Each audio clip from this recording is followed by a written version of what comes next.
Release someone is one of the most difficult decisions we can make in life. No matter how much we know rationally that this is the best for us, there is always something within us that resists, an almost invisible impulse that pulls us back, keeps us tied to something that no longer belongs to us. But why?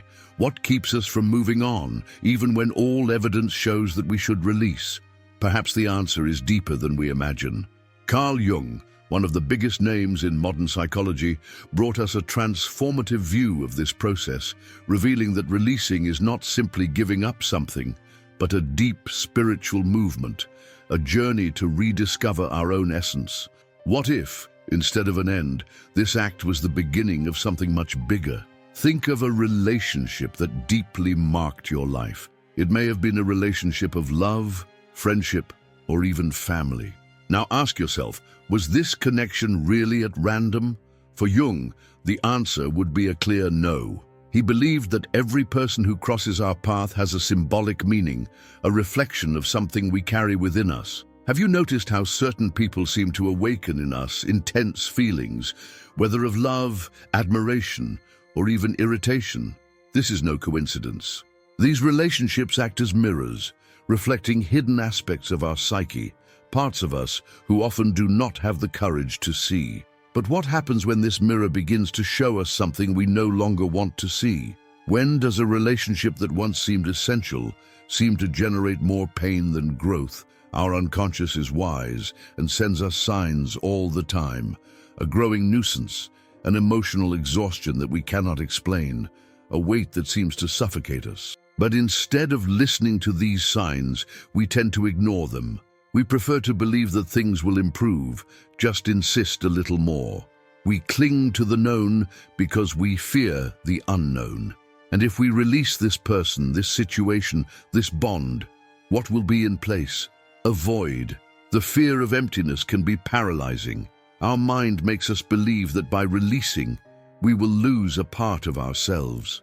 But what if this emptiness wasn't something to be feared? What if, in fact, it was a sacred space where something most authentic could flourish? Imagine you are carrying a backpack. At first it is light. Inside, you keep happy moments, shared dreams, promises made in the heat of emotion. But over time, without realizing it, you start adding other things. Unresolved hurts, frustrated expectations, fears that come up in the silence of the night. The weight is increasing. You keep walking, even feeling the overload, until one day you realize that you can no longer take a step. This is the moment of choice. Do you keep carrying this weight, even knowing that you are preventing you from moving forward? Or decide to empty this backpack, leaving behind what no longer makes sense? Release someone does not mean that this person disappears from his life or his thoughts. Yes, it means releasing the energy you have invested in something that no longer resonates with who you are becoming. It means allowing your soul to breathe, for your heart to find room for new experiences. How many times do we cling to a relationship not for what it really is, but for what one day it was, or what we would like? Are we really loving the person or the idea we build on it? Jung teaches us that we are often not stuck with the person itself, but to the projections we have made about them. We idealized, romanticized, created a version that may never have existed. And when reality clashes with this fantasy, suffering settles. What would it be like if, instead of grabbing ourselves to what we would like, we would accept things as they really are? The attachment is born of the illusion of control. We believe that if we hold hard enough, we can shape reality to our will. But the truth is that life flows regardless of our desire to hold it. Now think for a moment. Have you been experiencing an experience of releasing something or someone, and after a while you realized it was the best decision you could have made? What? By releasing that space, unexpected and even better things happened. This is no coincidence. Jung talked about synchronicity, the idea that when we are aligned with our true path, things seem to fit almost magically. Life brings us the right people, the right opportunities, the exact moments we need to be. But it only happens when we have the courage to let go of what no longer serves. And here is the question to you. What is weighing today in your life? What do you know deep in your heart you need to let go but haven't had the courage to do it yet? Write in the comments. Share your experience. Sometimes spurring in words is the first step to really let go. But before we go to the next part, there is something essential that we need to understand. Why do we grab so much to what is no longer good? What is within us that makes us fear change? In the next passage, we will explore a deep concept of Jung's psychology, the shadow. Have you ever wondered why certain relationships arouse the worst in us, or why do we repeat patterns of suffering? The answer may be where we least imagine, in parts of us we avoid facing. If you let go of someone is one of the most difficult challenges in life, what exactly prevents us from doing so? Why, even when we know something is bad for us, we still resist?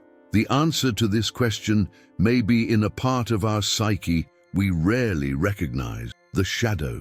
Have you noticed that certain people awaken in you intense emotions that look out of control? Sometimes a small comment can hurt us disproportionately. Other times, we see ourselves repeating destructive patterns without understanding why. Carl Jung believed that these reactions are not mere coincidences, but manifestations of something much deeper, hidden parts of ourselves that we project in others without realizing it. But what exactly is the shadow? For Jung, the shadow is made up of all that we repress in our unconscious: traits, desires, impulses, and emotions that we learn throughout our lives to hide because we consider them unacceptable. From an early age, we are taught to show only what is socially acceptable, to be strong, to be kind, to be balanced. But what about feelings that do not fit this frame? Fear, anger, envy, jealousy, need. They do not disappear simply because we ignore them. On the contrary, they hide in the shadow and find indirect ways to express themselves. And guess where the shadow usually appears more strongly? In our relationships. Have you noticed how often the people who bother us most are those who show characteristics that we try to repress ourselves? The authoritarian boss who pisses us may be reflecting our difficulty in imposing limits. The emotionally distant partner may be mirroring the fear we have to delve into true connections. The friend we consider manipulator may be showing us traces of control that we do not recognize in us. Thus, the shadow manifests itself not only as what we reject in others, but also in the way we cling to relationships that deep down reinforce our wounds.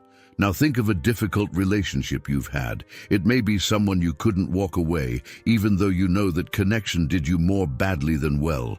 Was this relationship aroused in you insecurities that already existed even before the other person appeared?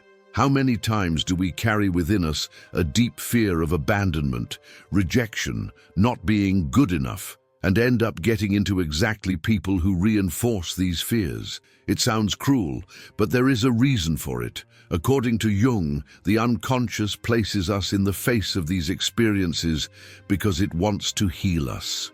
It makes us relive certain pains, not to punish us, but so that we can finally integrate and transform them. The problem is that instead of seeing these relationships as growth opportunities, we are often stuck in the repetition cycle. We cling to pain because she is familiar to us. But how long will we allow the past to define our present? The shadow also manifests itself in the difficulty of releasing. When we insist on staying in a relationship that makes us suffer, what are we really holding on? Love for the other person, or the fear of facing our own loneliness? The fear of admitting that we design unreal expectations? Does the pain of realizing that we build a narrative about that person who does not match reality? Looking at the shadow is not comfortable.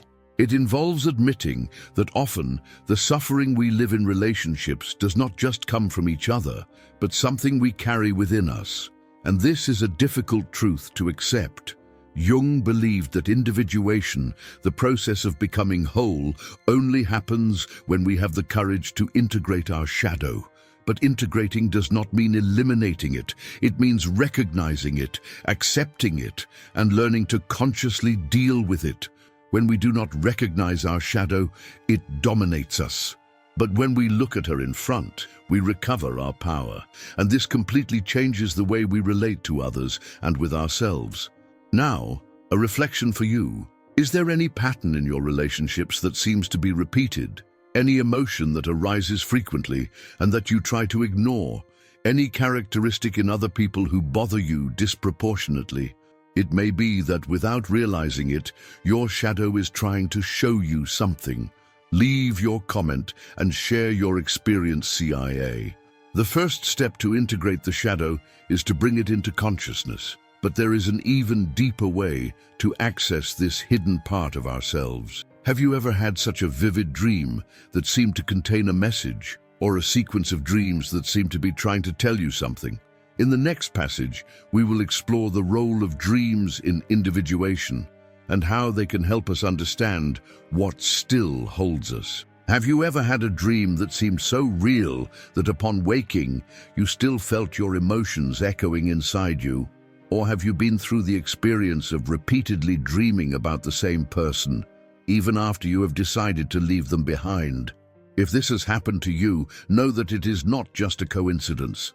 Carl Jung believed that dreams are the language of the unconscious, a deep channel through which our psyche tries to communicate with us. And when we are experiencing an intense process, like releasing someone, our dreams can become even more vivid, full of symbols and messages we often ignore.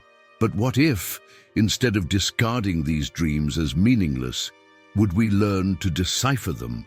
What could they reveal to us about ourselves? Dreams carry images and narratives that do not always make sense at first glance, but when analyzed carefully, they can offer us clues about our fears, desires, and blockages. When we are emotionally arrested to someone, dreams often reflect this connection.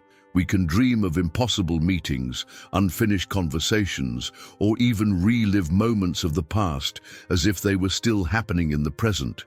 This is because for the unconscious, time does not work in the same way as for our conscious mind. He does not distinguish past, present, and future. It only processes the emotions that are still active within us. Now, think of a striking dream you had recently. Did any specific image caught your attention? Did any emotion stay with you upon waking up? Jung claimed that dreams should never be interpreted literally, but symbolic. If you dream that you are running, you may not mean that you really need to run from something in the physical world, but that your psyche feels that you are running away from a truth that you do not want to face. If you dream that you are drowning, you can symbolize that you are emotionally overwhelmed. And if you dream of a person of your past, it may be a hint that there are still unresolved questions within you. Not necessarily about that person itself, but about what it represents on your journey. One of the most common images in dreams related to the act of releasing is the doors. Have you ever dreamed of a door that opens, but are afraid of crossing it? Or on the contrary, a locked door you can't open? Doors symbolize transitions. An open door may indicate that your psyche is ready to move on, while a closed can reveal that there is something inside you that still do not want to let go. Similarly, dreams with bridges symbolize changes, while dreams with falls can indicate the feeling of loss of control. Another frequent theme is water dreams. If water is calm, it may be a sign that your emotions are balanced.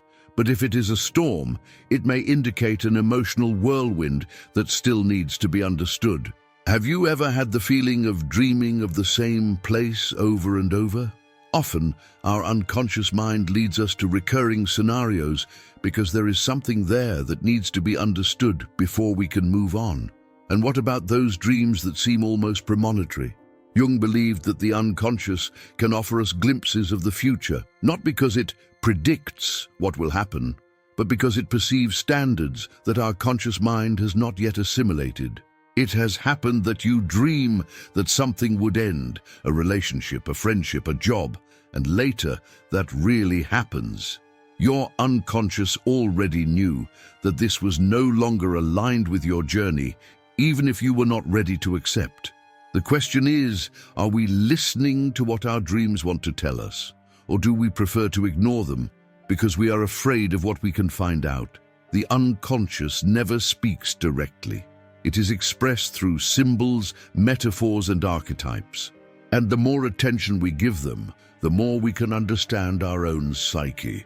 Jung developed a method called symbolic amplification, which consists of exploring the meaning of dreams intuitively, relating them to personal emotions and experiences. He suggested that, upon waking, let us write down the details of our dreams and reflect on the feelings they aroused. And most importantly, instead of seeking ready-made dream meanings, we should ask ourselves what each symbol means to our own life story. Now I ask you, what was the most striking dream you ever had? Has it ever happened that a dream changed your perception of something important? Share your experience in the comments. You may be surprised by the standards that begin to emerge when we start paying attention. But dreams are not the only way to access our unconscious. There is another powerful way to integrate our emotions and make sense of what we feel: creativity. Have you noticed how art, writing, and other forms of expression can help us process deep emotions? In the next passage, we will talk about the role of creativity in individuation and how it can help us turn pain into something significant. Have you ever felt an inexplicable urge to write, draw, sing, or create something when you were going through a difficult time, as if the only way to express what was inside you were turning it into something tangible? This is not just an escape valve, it is a deep psychological process. Jung believed that creativity is a direct bridge between the conscious and the unconscious, a way of giving voice to the emotions and aspects of ourselves that we cannot express otherwise. And when we are facing the pain of releasing someone, creativity can be one of the most powerful means of transformation. But are we really allowing this force to manifest? We often associate creativity only with traditional arts, painting, music, writing. But in fact, creativity is present in everything. It appears in the way we solve problems, in the way we organize our thoughts, in the ability to reinvent our lives after a difficult period. When we face a loss, be it the end of a relationship, a broken friendship, or the breakup of a deep bond, our unconscious tries to find ways to reorganize this experience, and creativity can be the means by which this cure happens. Have you noticed how many of the most exciting songs were composed from moments of pain? How do writers create stories inspired by their own experiences? How do painters portray, in colors and shapes, what they can't say in words? This is because creativity allows us to give meaning to what we live. When we only suffer, we are hostage to pain. But when we turn this pain into something creative, we become the authors of our own history. Instead of being victims of experience, we become her creators. Now think of your own healing process. Is there any form of expression that has already helped you process your emotions? Perhaps it was to write an outburst in a diary, draw without pretense, dance alone in the room, compose a song, or simply rearranging your space in a new way. Small creative acts can be deeply therapeutic because they help externalize what is stuck within us. What if, instead of choking your emotions, would you start exploring them through creativity? Jung said that the unconscious is expressed through images and symbols. This is why, often when we are sad, we are attracted to certain songs, movies, or even specific colors. It is as if our psyche is trying to find ways to communicate something. Have you noticed how, when we are emotionally overwhelmed, do we need to change something in the environment around us? Of cutting the hair, redecorating a space, or changing our habits. This need for transformation is not just aesthetic, it is symbolic. And the most interesting thing is that creativity need not be good in the technical sense. You don't have to be a great artist to make your art value. If you write a text about your pain, it does not need to be perfect to be significant. If you paint a picture to express what you feel, you need not be a masterpiece to be important. What matters is not aesthetics, but the process. The simple act of creating something is already a healing path. Jung has developed a method called active imagination, which consists of allowing the unconscious to express itself freely through images, words, or gestures. Instead of rationalizing or controlling, we let the expression happen spontaneously. This can be done through automatic writing, without planning design or even improvisation in music or dance. The goal is not to create something beautiful, but to allow the unconscious to reveal itself. What is your form of creative expression? Have you ever used creativity to process difficult emotions? Leave in the comments how you connect with this creative energy. Sometimes sharing an experience can inspire other people to explore their own creativity. But creativity is not the only way to individuation. There is another essential element that helps us cross the processes of transformation: spirituality. What happens when we trust that there is a greater purpose behind each loss? How can we connect with something beyond ourselves to find meaning in what we live? In the next passage, we will talk about the role of spirituality in individuation and how it can guide us in the process of releasing. Have you ever been through a difficult time? And did you feel there was a greater purpose behind everything? As if, despite the pain, there was a hidden meaning, something you couldn't see completely yet. This often subtle feeling can be a reflection of our connection with spirituality. For Carl Jung, spirituality was not just a religious belief, but an essential dimension of the process of individuation. He believed that in order to become whole, we need to recognize and integrate this aspect of our existence. But what exactly does spirituality mean in this context? And how can she help us unleash what no longer resonates with us? Spirituality, in the Jungian sense, is not limited to specific dogmas or traditions. It is present in the search for meaning, in the sense of belonging to the universe, in the perception that there is something greater than our individuality. Have you ever had the feeling that certain things happen at the right time, as if they were part of an invisible plan?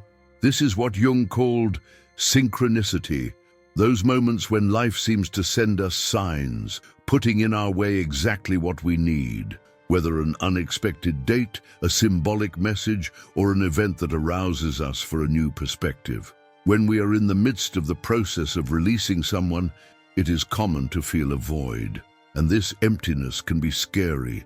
After all, if we give up something that was familiar to us, what will we put in place?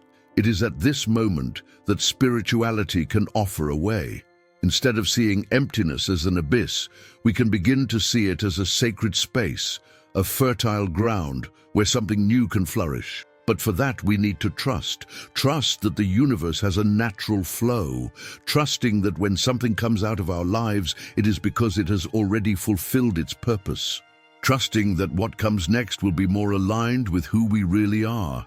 Jung believed that many of our pains come from the fact that we are disconnected from our essence. And often this disconnection happens because we deposit our happiness in something external, in a relationship, in a person, in a specific situation. When this something disappears, we feel a deep helplessness. But can true peace really depend on something outside of us? Or is it available all the time, just hoping that we look inside? Spirituality can manifest itself in many ways. For some people, it is through meditation, prayer, contemplative silence. For others, it is in contact with nature, in connection with art, in the practice of self-knowledge. No matter the path we choose, the essential thing is that we allow ourselves to try this connection. Have you ever stopped to think that when we are at peace internally, everything around us begins to align? Not because we control reality, but because we change the way we perceive it. What if, instead of fighting the process of releasing, we deliver this weight to the universe? If we said, "I trust that what is true for me to remain and what will not follow your course," how would this change the way we deal with losses? Suffering often comes from resistance. But when we let out this resistance, we create space for something new to enter our lives. Now I ask you, have you experienced an experience where you felt there was a greater meaning behind a difficult time? How do you connect with your spirituality? Leave your comment and share your vision. Sometimes just reflecting on this can already bring new answers. But there is another fundamental aspect in our individuation process: relationships. They are mirrors, masters, and often challenges that make us grow. In the next passage, we will talk about how our bonds influence our journey and how we can use them to strengthen, instead of weakening, our connection with ourselves. If there is something that deeply defines our human experience, it is the relationships we create throughout life. From the moment we were born, we connect with other people, our family, friends, loving partners, mentors, and even strangers who cross our way in key moments. But have we already stopped to reflect on the role these relationships play in our inner growth? Jung believed that no one arises in our life by chance. Each person with whom we surround ourselves has a symbolic meaning, a role to be fulfilled on our journey of individuation. But how do you know which relationships drive us forward and which one keeps us in standards we should have overcome? Have you noticed that some relationships seem to transform us deeply, as if, after knowing a certain person, something inside us changed forever?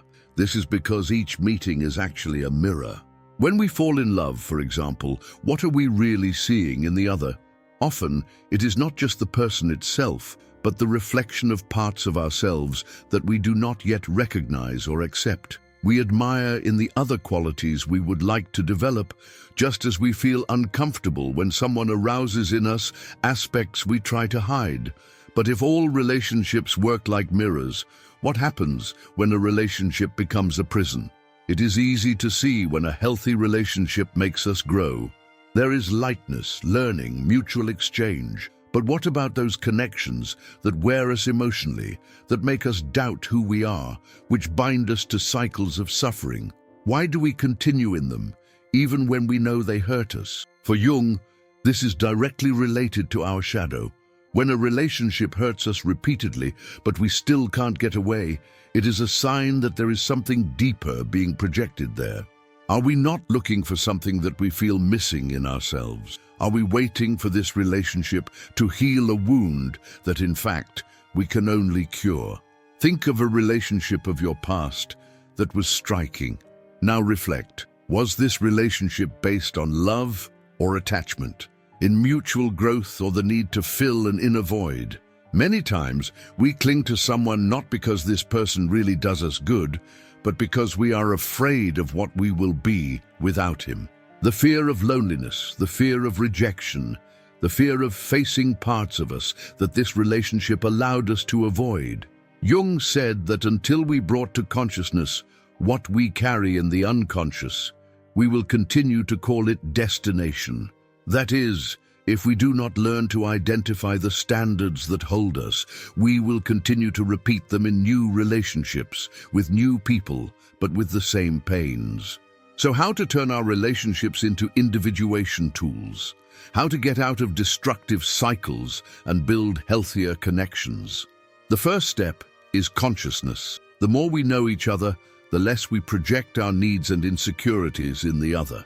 This allows us to relate from authenticity, not the need. The second step is detachment. Not every relationship is intended to last forever, and that does not mean failure.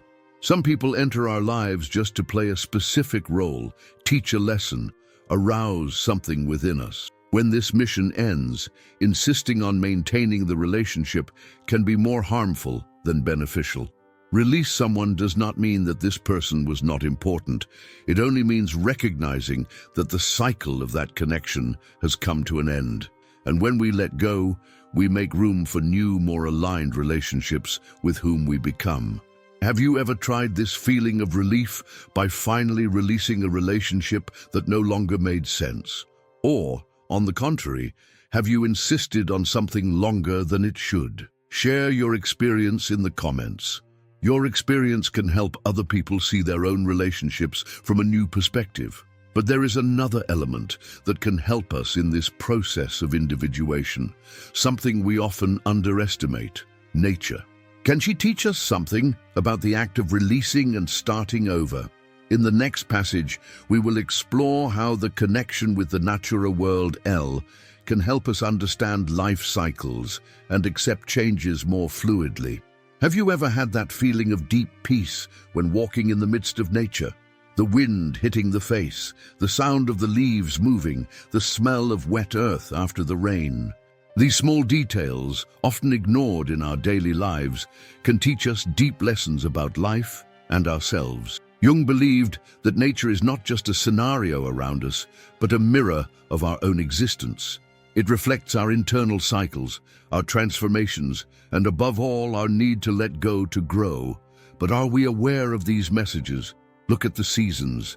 Autumn teaches us the art of detachment. Trees let their leaves fall without resistance, knowing that it is a necessary process for new leaves to appear in spring. And us? How many times have we held what should have gone? How many times do we fear the emptiness of winter without realizing that it is just a period of rest before the rebirth? If nature doesn't fear change, why do we fear so much? Perhaps because, unlike her, we were taught to resist, to fight the natural flow of life. Jung believed that reconnection with nature can be a powerful path to individuation.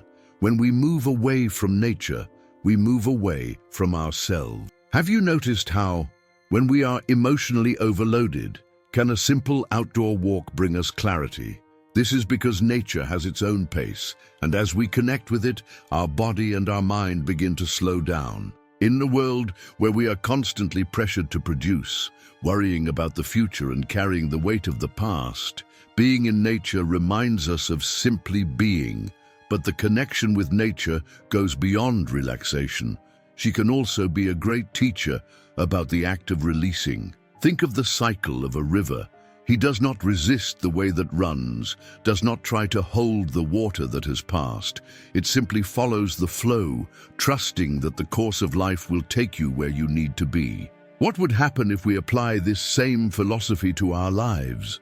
What if, instead of resisting the inevitable, would we learn to flow from the changes? Have you ever observed a butterfly coming out of the cocoon? Before the transformation, she was just a caterpillar crawling on the floor with no idea what would come next. Then comes the time of metamorphosis. Inside the cocoon, the caterpillar goes through a painful process of dissolution, where it practically disintegrates before reborn as something completely new. And most interestingly, if someone tries to help the butterfly out of the cocoon ahead of time, their wings won't develop properly and she will never be able to fly. The process needs to be lived in its entirety. Isn't it the same with us? How many times do we want to accelerate our own transformation? How many times do we resist the pain of change without realizing that it is precisely what will allow us to fly? Nature teaches us that each thing has its time. The trees do not rush their growth. The sea does not fight its tides. Cycles continue, regardless of our hurry or resistance. And when we learn to observe this, we begin to understand that we are also part of this flow.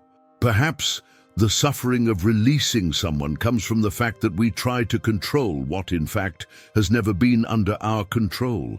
But when we accept that everything has a cycle, we find peace in the simple act of trusting. So how can we apply this natural wisdom to our daily lives? The answer may be in something as simple as relearning to observe. Have you tried to be silent for a few minutes outdoors, just feeling the environment around you? Have you tried barefoot on earth, feeling the direct connection between you and the natural world? Have you ever allowed yourself to watch the sunset without haste, just absorbing the beauty of the moment? Small acts like these can have a deep impact because they remind us of something we often forget. Life doesn't have to be a constant struggle. Now I ask you, what is your connection with nature? Is there a place where you feel more at peace? An experience in nature that has changed its way of seeing life? Share in the comments. Sometimes just talking about these experiences can help us remember who we really are. But there is something more to be explored. If nature teaches us to accept the cycles of life, then why do we still feel so afraid of becoming complete individuals? Why is the individuation process so challenging? In the next passage, let's talk about the challenges of becoming who we really are and how we can overcome them.